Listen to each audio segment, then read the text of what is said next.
Hello, you are with the Vermont Climate Solutions Caucus. We are meeting here Thursday, February 4th. Just a reminder that we're on an every other week meeting schedule at this point. So if you're looking to join us, please know that this is our on week and next week we'll be off. While we're waiting for the last few Climate Caucus members to filter over from their morning committees, we just wanted to take a minute to do announcements. So Selena, did you have an announcement? Yeah, just a quick one. I was just going to share, a bunch of us were able to be at an event last night where a bunch of environmental groups and coalitions shared their common agenda, which I'm putting into the chat. I'm sure a bunch of people have seen this. And it was also just really nice that for some of us to see our colleague and former co-chair of the Climate Solutions Caucus, Mary Sullivan, honored with a Lifetime Achievement Award. That was really lovely and very well deserved. That's excellent. Carrie Dolan has an announcement. Yes, I wanted to just mention the off weeks where we meet. The Climate Solutions Caucus Resiliency Subgroup meets, and I wanted to mention that next week we are starting the first part of a two-part series to look at rebuilding a climate resilient Vermont, looking at landscape and community priorities. The first panel includes Michael Snyder, the Commissioner for Forest Parks and Recreation, to talk about forest fragmentation and carbon sequestration, and Lauren Oates from the Nature Conservancy to talk on this subject. The following 2 weeks after that, Thursday the 28th, we're going to be talking further about carbon sequestration, carbon offsets, and carbon markets with Jim Schall of the Nature Conservancy and Nick Richardson, president of the Vermont Land Trust. I'll put this into the chat as well. Thanks, Carrie, and spread the word if anyone wants to get involved or stay involved in the resiliency work group. That would be excellent. Reach out to Carrie. Just a point of information, those or the one meeting, and I assume the next one will be on our YouTube channel for Carrie's work in that working group. So if you don't want to if you can't join at noon, you can always catch it up later on the YouTube channel. And they're mini panels. They're only 30 minutes long. So trying to acknowledge and recognize people's need to have lunch. All right, any other announcements? All right, well, we have our first agenda item is to invite Senator Bray to talk about the bill that he's working on. And I see that he's not yet with us. So we'll, Chris, do you think we should jump to our second agenda item and come back to Senator Bray when he gets here? Yep, let's do that. And please. All text him. Thank you, Allison. I appreciate it. The second item on the agenda was to hear a report of what's been going on with the Climate Council, and Kathleen, James, and Mari Cordes have interns who have kindly agreed to follow the work of the council and have reported back. And so I just wanted to ask, I guess Kathleen, you're going to report out for what the interns have provided you so far. I will. And there, I think my intern anyway is watching on YouTube. So I just want to name, they're working so hard. Enola Mercer and Marissa Yanez are seniors at UVM, and they're doing a great job for us. So I have from Enola at least 23 pages of notes, which I have condensed. And for this audience, I don't think I need to go into the Global Warming Solutions Act, obviously, but as you all know, the Climate Council was stood up as a result of the Global Warming Solutions Act that we passed last year. And their work is now underway. They have 23 members, and their primary goal is to develop and adopt a climate action plan for the state and the deadline to turn that work in is December 1st, 2021. So they started their meetings in November, and they have some charges that I thought would be worth repeating for folks who aren't members of this caucus who might be watching in the public, because I think they're important. As they develop the plan and the strategies and the programs, they have to follow some of these key objectives, which is to prioritize strategies that are cost-effective, technologically feasible, and equitable. We work toward meeting our greenhouse gas emissions reductions goals. They have to minimize negative impacts on marginalized and rural communities and individuals with low incomes. They have to support economic sectors and regions of the state that face the greatest barriers. So rural and economically distressed regions, and some other goals as well. But I always think those bear repeating. So they've met so far on November 20th, December 21, January 4th, and January 14th, also on the January 25th. They've had a foundational meeting to kind of go over current programs. They've had a presentation from the Director of Racial Equity, Susanna Davis. They've had an overview from the Agency of Natural Resources and the Agency of Transportation, and taken a look at programs underway to mitigate emissions and build resilience at everything from the Agency of Agriculture to Forest Parks and Rec. One of the most important things that they're working on right now is standing up their subcommittees. So there were 4 subcommittees that were identified in the Global Warming Solutions Act, and those were rural resilience and adaptation, cross-sector mitigation, just transitions, and agriculture and ecosystems. And they have decided to add a 5th subcommittee, which is science and data. So the members of the council self-selected which subcommittees they wanted to work on.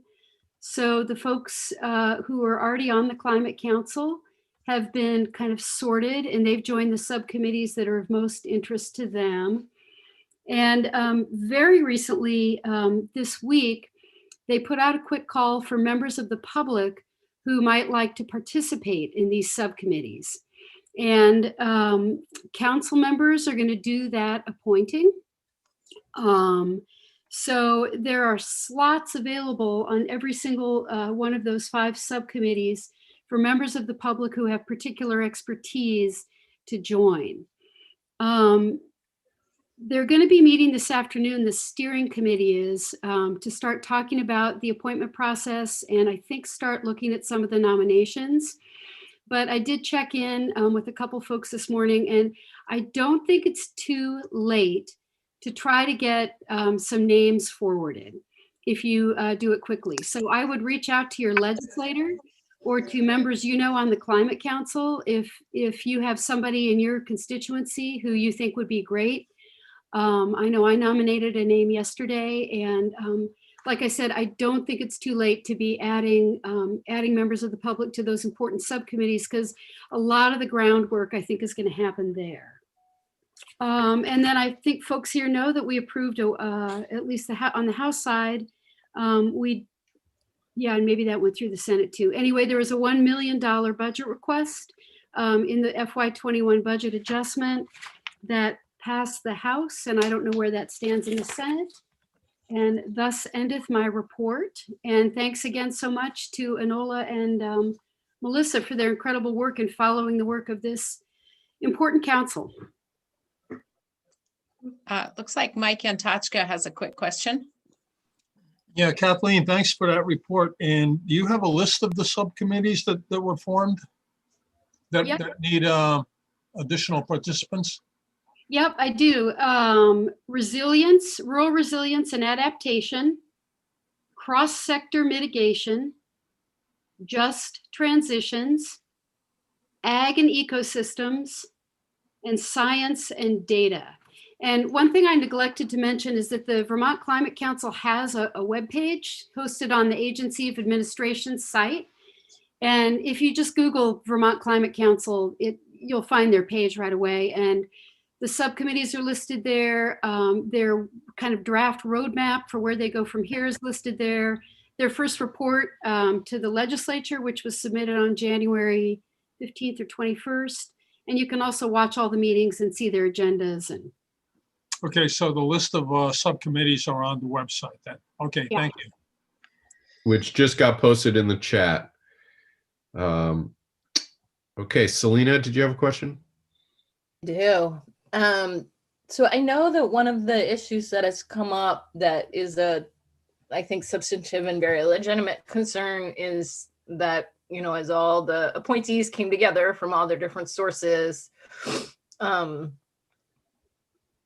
that it became really clear that there was kind of underrepresentation from individuals and communities of color.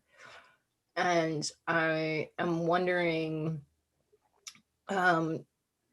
if you all, and maybe we can talk about this at a future meeting if now isn't the time, but just what is being done to kind of rectify that. And I think I heard that maybe the Senate was also adding some additional resources around ensuring that those who did serve on subcommittees are getting some payment for that, which I think it relates to this question in an important way.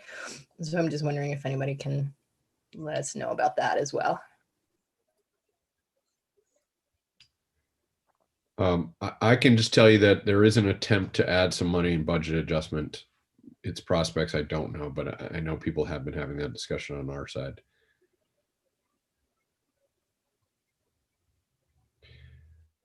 I think this is probably a topic for a broader discussion at another time as well. But Kath, anything that you wanted to quickly add? No, I mean, I don't have any particular insight on that. I think it's really important.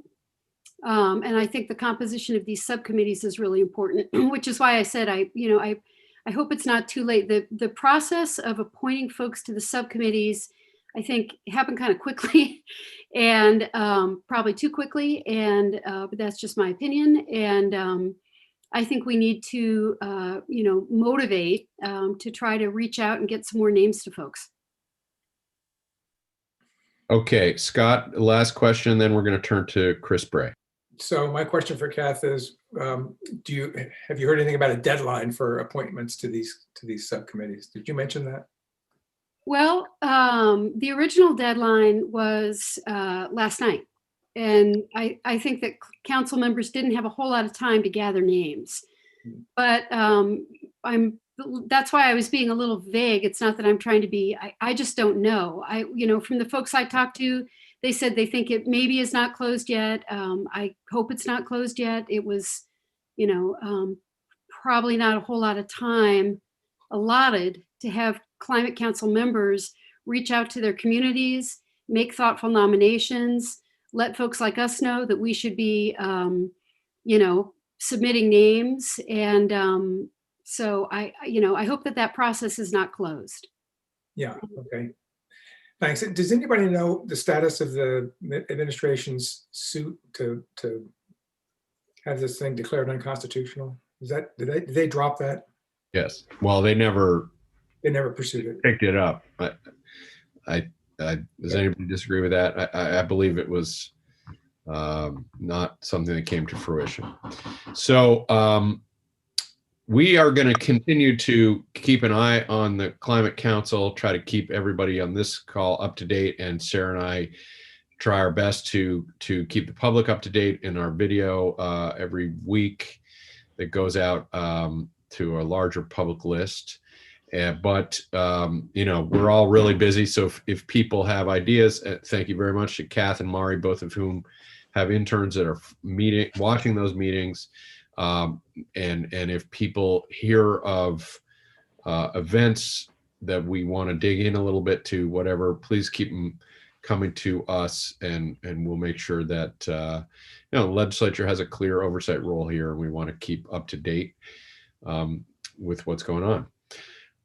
We heard in the budget presentation from the governor an increased investment in weatherization, and we're going to hear from Commissioner Peter Walk about some of that and some other proposals from the governor. But before we do that, we also want to hear from Senator Chris Bray, who's been working in the off session on a weatherization for all proposal, understand how it may or may not fit with the governor's proposal, and hear some of the details. We've all talked about it quickly and in sort of glossy terms, but I'm hoping Senator Bray can tell us some of the details, and we'll hand it over to him.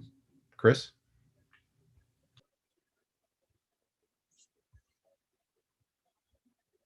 You need to unmute to talk to a group. I'm Thanks. learning that. Thanks, Chris. Thank you, Senator Pearson. Thank you, Representative Copeland-Hanzis. It's great to visit with the caucus again this year.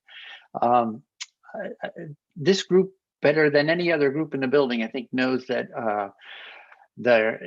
there is low-hanging fruit in the form of an opportunity to do more weatherization in the state of Vermont. And unfortunately, year after year, we don't pick much of that fruit. We have a great weatherization assistance program. We have a market-driven program through EV Efficiency Vermont and other partners, but we're only weatherizing in the neighborhood of 2,000 homes a year. So I met with a group of folks over the summer and fall, looking at something that I think many of us have been interested in doing for years, which is picking up the pace. How do we pick up the pace? So the broad outlines of the bill we're talking about, this weatherization for all, or sometimes a little more user-friendly weatherization for weatherization for all. Some people call it weatherization at scale. Regardless, we're talking about something in the neighborhood of 120,000 new homes over a decade. And if you look at where we've come on our current goals that are in statute, I forget the year it started, but a roughly 15-year goal of getting to 80,000, we've made it to about 30,000. So this is a doubling and doubling again of the rate at which we weatherize homes to put us on that kind of pace. The opportunities are, everyone here is familiar with them. Our current program invests about $19 million. We see for that $19 million, $33 million in annual savings for in keeping money in the pockets of the people who weatherized. That money also flows out in the form of wages to about 415 Vermonters who carry out that work. And then we see over the course of a decade about the same amount of savings on energy in the form of health, because you end up, when weatherization is done well, you end up with better indoor air quality, and it helps people with pulmonary disease and cardiac disease. It helps more people stay healthy and get to work, which also for many people who don't have paid time off for sickness, now they're not losing wages for being sick. So the list is long about why we would want to do this. The hang up each year is funding. 2 years ago, folks might remember that we asked the PUC to help vet this concept. We're sort of tired of having fights in the building.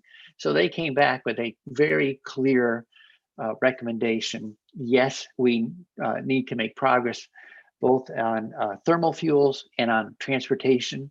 We focus mostly in the work we're doing on thermal. And then the key clincher, the linchpin, they said, for all this work is that we create robust, sustainable funding for the long term. Because if we're going to encourage people to believe that there's a job for them in the clean energy economy, and they're going to have to invest time and perhaps money getting training and moving into that sector, they need to know that they have a job not for 12 months, but a job perhaps for a lifetime. So the bill looks to again, do 120,000 homes over a decade. We're talking about, again, a doubling and a doubling again of the workforce and spending. Probably we're talking in the neighborhood of $80 million a year on weatherization. And as I mentioned before, we're somewhere around 19 currently. We're also looking at we're not looking for a single source of funding, although the PUC did recommend that we consider something comparable to the energy efficiency charge for electricity on thermal fuels, which they offered up as called a so-called thermal energy benefit charge. But basically, one way to look at it is that we would want to have an energy efficiency charge on your electric bill, one on your fuels for heating, and another one possibly on your transportation fuels, all to feed into efficiency programs. And here we're calling across the board, we're redefining efficiency as the lowest cost per CO2 equivalent reduced or avoided. So we're saying, there's a lot of ways to get into the weeds and make this complex, but the fundamental driver of climate change is greenhouse gas emissions. So that's target number one. How do you most cost effectively reduce it? And I think that's sort of the 18,000 foot view. One quick note on the governor's recommendation. So he does propose a 20% increase, roughly $2 million for 2 years running for the weatherization assistance project. And that's a help, but a 20% bump is a lot less than a doubling and a doubling again. To be fair, though, the partners in that ecosystem of work said, 20% is a big bump for us. Don't give us too much too fast. So we're going to have to work with them to build that capacity because we are going to need to. We'd like to pick up that pace. So the governor flows money into the current system that way. There's an innovative new track established in the governor's $25 million. 16, so I just talked about 4.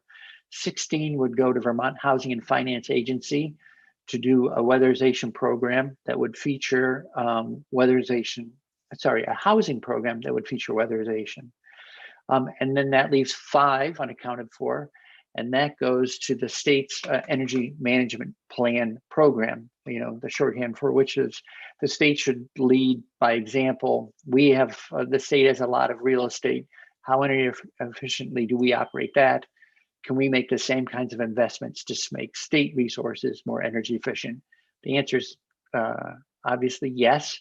And so this increases that funding and also gives them the chance now to the first time to reach out to municipalities to extend their expertise beyond just state property to municipal property. And that's what's cooking in the committee these days. Thank you, Senator Bray. Do you have that bill? Is it going to be a committee bill? Where can people are wanting to see the details so they can check it out for themselves? Sure. We don't have a bill because I think we're going to end up doing this virtually as a committee bill. Whether we take another bill, do a strike all, and edit, based on the 3+ weeks now of testimony. We've been doing a deep dive on the issue, and also widening our lens a little bit to look at transportation, because for so many low and moderate income people, those two energy challenges go hand in hand. In fact, the transportation energy challenge is not only a bigger emitter, but it's a bigger part of their budget. So we don't want to be so narrow focused that we miss an opportunity to think about how we might look ahead and have the program evolve in such a way that when there's more transportation dollars or transportation EEC monies available, that we would have a program into which they could flow. Everyone here knows about, maybe we're going to get TCI money on the scale of 20 to 40 million. Maybe we'll have an assessment on fuels that helps fuels chip in to the programs that will help people using fuels for transportation. Okay, let's take, we've got one question from Gabrielle. Let's take that question. Then we have Peter Walk has joined us, Commissioner Walk. So Gabrielle, you're going to get the one question for Senator Bray. Take it away. Thank you, Senator. And Senator Bray, I'll be happy to follow up with you. The House Committee on Transportation proposed, it's H94, a bill that has several different components related to both electrification and increased mobility in the transportation world, but there are also a few programs there pertaining exactly to what you were just speaking of, which is the real cost and challenge for low and moderate income Vermonters to get from A to B. So I'll be happy to connect with you on that and give you a little bit more background. Great. You know, I would have to take just 30 seconds more. One would be to issue an apology to Commissioner Walk. I didn't mean to steal his thunder talking about what the governor's budget. I didn't realize he's coming today. The other was, you know, we've been talking about how do you reach the people who would most benefit from the work we're talking about, whether it's transportation or home heating costs. And in talking with Paul Zabriskie of Capstone, I think, you know, the most important word I heard this week was dignity.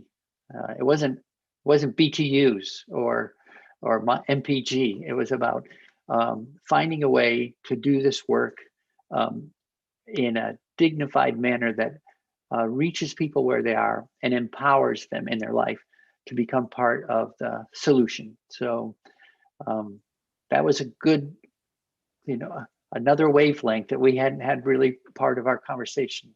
So we're continuing to work, and it's really exciting to see what we're learning. Now the challenge is turn that into a bill and make crossover. Well, thank you, Senator Bray. We're going to challenge you to do more than make crossover so that you'd have the 30 of us listening as boosters. So we do want to continue to understand the details as they get clear. But thank you very much. Right. I think now we'll turn to Commissioner Walk. I don't see you on my screen, but I'm confident you're here. I'm here. All right. And we all were listening keenly to the governor's budget address and definitely noticed what felt like an understanding of investment to stimulate the economy and also invest in climate infrastructure coming out of the budget proposal. And so we're just hoping you can give us some of the details, maybe review the high level. And, you know, you obviously have people here who are very interested in those goals. And so turn it over to you. Thanks for joining us, and tell us what's in the budget that would be of interest, especially to this group, please. Thank you, Senator. I apologize for not being in a tie today. I got a little distracted and forgot that I was supposed to be testifying in front of you all this morning. So, or I guess it's this afternoon now. Thanks for the opportunity to come talk about it. Really appreciate the interest. Frankly, I'm really excited about the pieces that are included in the budget. There's really significant investment. It is obviously one-time investment, but it is, you know, it's a goodly chunk. And I will say, of the, you know, $160 million or so, I believe is sort of what the surplus was estimated at. Roughly half of that surplus was invested in things that are either climate change or natural resource related, and that says a lot about where our commitments are. And so I'm really excited about those pieces more broadly than just the climate change ones. Investment in cleaning up brownfields, in cleaning up other contaminated sites, work to address, you know, our recreation economy, and help fix some of the issues associated with state parks and other state lands. There's really exciting things going on. So I won't talk about those. You can figure those things out separately, your other duties. In terms of the climate pieces, there's really three major ones. That is the weatherization proposal, the community solar proposal, and then investments working with Representative Burke and others in the House Transportation Committee to make progress in the electric vehicle and sort of electrification of transportation front. I'll start with the weatherization piece. That is the largest of the quantity of resources. It was a great partnership between the team at DCF and the community action agencies who do the low income weatherization program, who felt like they could take on an additional 20% of resources a year to what they're spending now. So that looks like an additional $4 million over 2 years. As we know, those programs take some time to ramp up in terms of staffing and ability to get the work done. So that's what they thought they could handle. I'm sure if additional resources were available, they could continue that ramp up, but that's sort of the trajectory there. And then, as many of you know, the state has run what we call the State Energy Management Program for BGS has run this for the past several years. You all started it as a pilot. It is essentially a way for us to pay for energy savings and renewable energy projects out of the savings that come from that work. And there's been a lot of interest that didn't start with, but it got a lot of voice at the Climate Action Commission several years ago in expanding that beyond state buildings into municipal buildings, eventually into schools and hospitals and other things where there's a lot of opportunity for some big change at scale. And the proposal this year is to use $5 million of that 25 to be put towards to creating that program at the municipal level, run through BGS. We've been in conversations with VLCT and trying to get the word out and trying to get that money out the door. It has also been partnered with grants from the Vermont Low Income Trust for Electricity, VLIght, for provide resources to help do the project management work. That is really the critical piece. So as we think about the success of the BGS's program at the state level, it's been helping state agencies have the expertise on staff at BGS to guide them through projects. So I think about in our agency, in the Agency of Natural Resources, Fish and Wildlife has taken on a major project to look at how the energy use happens at all of the fish hatcheries, which are significant energy users.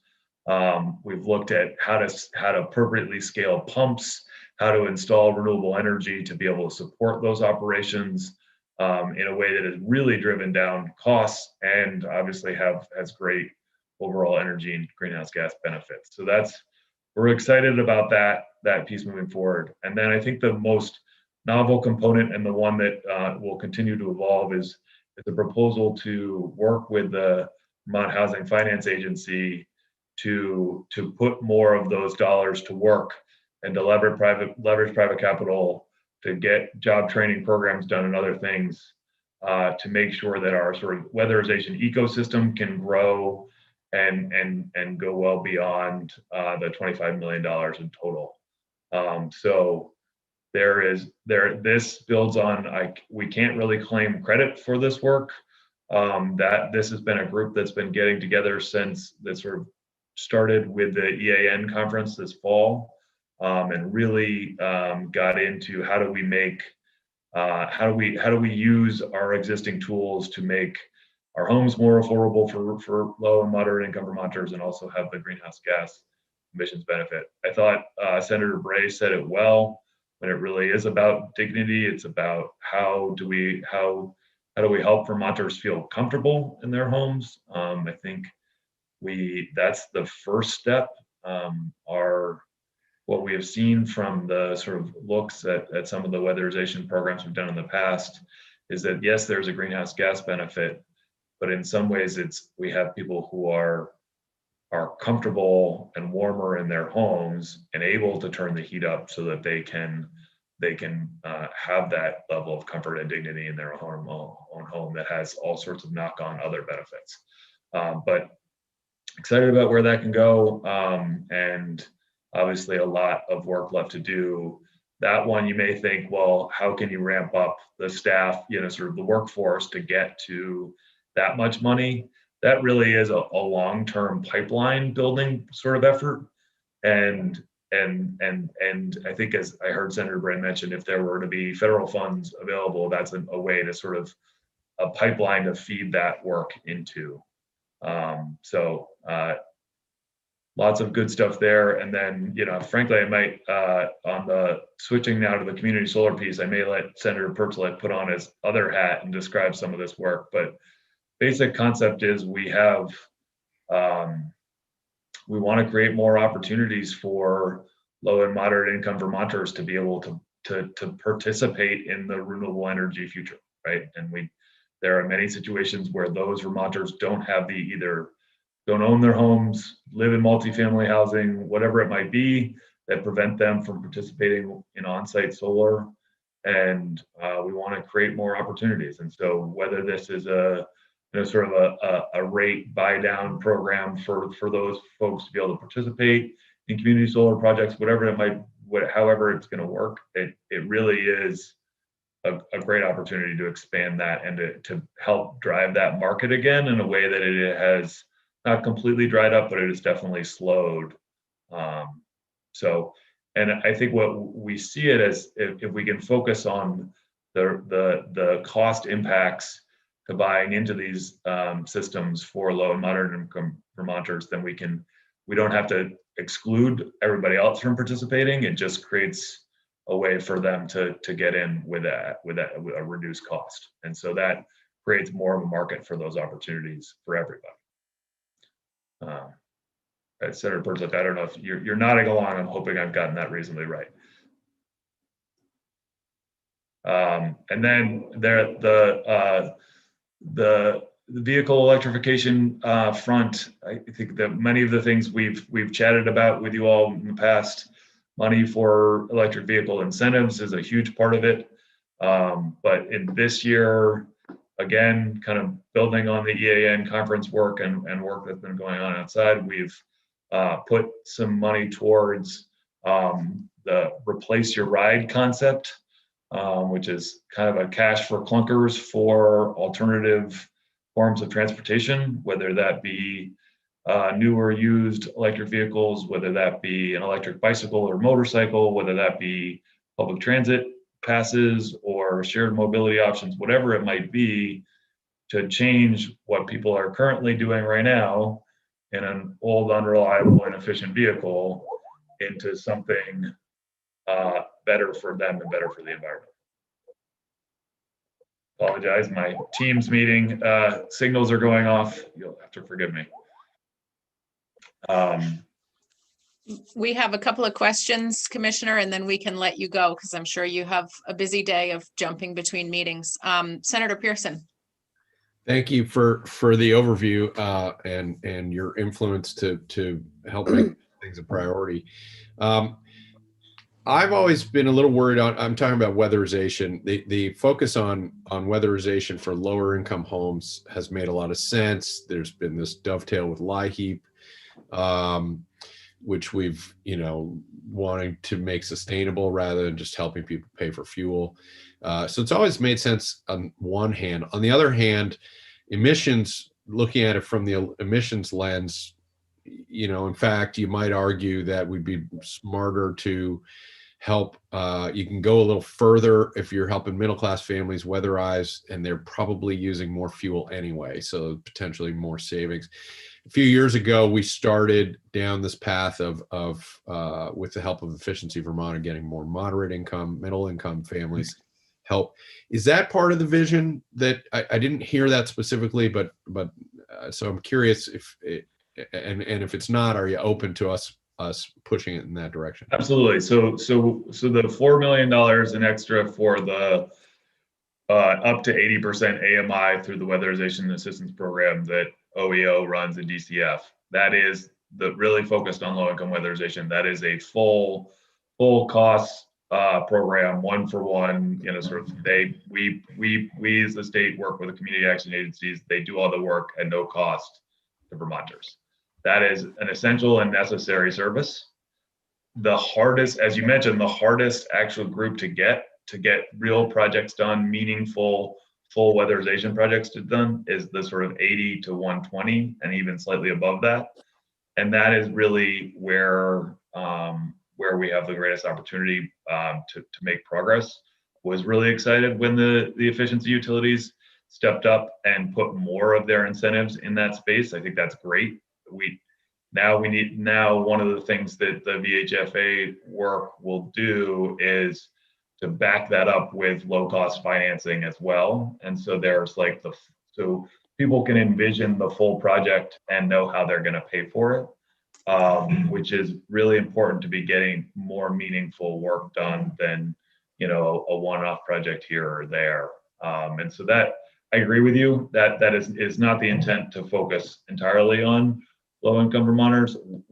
If we think about the spectrum, where we have different programs targeting different pieces, a lot of the higher income levels can understand the economic value of this proposition and make those decisions on their own, right? There's still incentives available to them through Efficiency Vermont or Vermont Gas, whoever they happen to be working with. And then, targeted focus on the middle section and on the lower end of the economic spectrum. And so I think there really is a great ecosystem out there to support this, and this just adds kind of belt and suspenders and really helps us get moving in a lot of spaces. Thank you. So we have just a couple of minutes for a few targeted questions. So Mike Yantachka, then Sarita, and then Emily. Go ahead, Mike. Yeah, thank you, Peter, for your presentation. Really pleased with the proposals that the administration is offering for these climate change efforts. Question I have is about community solar. Is there a particular way that the administration envisions going about doing this? Does it require a change to the PUC's net metering rules? Is this apart from net metering? What's the concept here that you're looking at? This one's a little bit, thank you, Representative. This one's a little bit outside of my realm, but I think it is separate from the net metering rule. And I would, Riley Allen from the Public Service Department could come in and provide you with a quick overview that would be much more coherent and probably factual than I can provide you. And as this is really, it came from his side of the house on these things. So I'm happy to make that connection, or, you can have him in committee. Probably makes just as much sense as anybody else. Thank you. I think we're hearing from him this afternoon, so that'd be Perfect. You have the right person. Sarita Austin. Yes, thank you. The Education Committee is developing a construction bill, to look at, to create a template, to do an assessment, not to start funding capital projects, but just to go around the state and look at deferred maintenance in all the schools, so we can come up with kind of a picture of cost and needs. Mm-hmm. Now, I'm assuming they would be looking at efficiencies as well. I'm just wondering if it would be okay with Chair Webb that when it got close to the end of the development of that template, to have you come in and make any suggestions that you would have as well. I am happy to do that. I may be a facilitator more than anything else, Representative Austin, as I am mostly a spokesman on the weatherization front. The actual expertise doesn't exist in here, but I can connect you with the right people who would. But I do think that is the right time to be thinking about that, especially as you're going to be opening a building. That's the right time to be getting into the guts and making it more weatherized. Okay, thank you. Happy to. Thanks for thinking of that, Sarita. That reminds me that we really do want to try to think about ways that we can achieve our climate goals in every committee. So thanks for thinking of a connection to our schools and our education committee's work. Commissioner Walk, thank you for being with us today. We're gonna, I'm sure, have you back at some point during this year to hear some updates. And we appreciate your time today. We will follow up with you in the coming weeks for some other updates, and thanks for being with us. Happy to be here. Thanks for having me. All right, so Climate Caucus members, that is it for today. I just want to give you a little teaser on our Friday morning video logs. Chris and I are going to continue to do those each week. They'll come out several days later. Keep an eye on our committee page, our caucus page, excuse me, to see those. And tomorrow morning, we are going to have a nice conversation with one of our Climate Council members, Lauren Oates, and we really hope to get an update from her as she sits both on the council and on the steering committee. So she'll be able to fill us in a little bit on the work of the steering committee as they are ramping up the pace of their work. So thanks for being with us. If you have any thoughts or questions, don't hesitate to reach out. Chris? Just thank you. I think in a couple of weeks, maybe we'll talk about the agenda, but it strikes me be good for us to have conversation and hear from everybody about what's bubbling in your committees. The downside of having 2 weeks between is suddenly we're well into February here. So need to catch up, but thank you everybody. I know you're busy. Appreciate you taking the time. Keep up the good work, folks.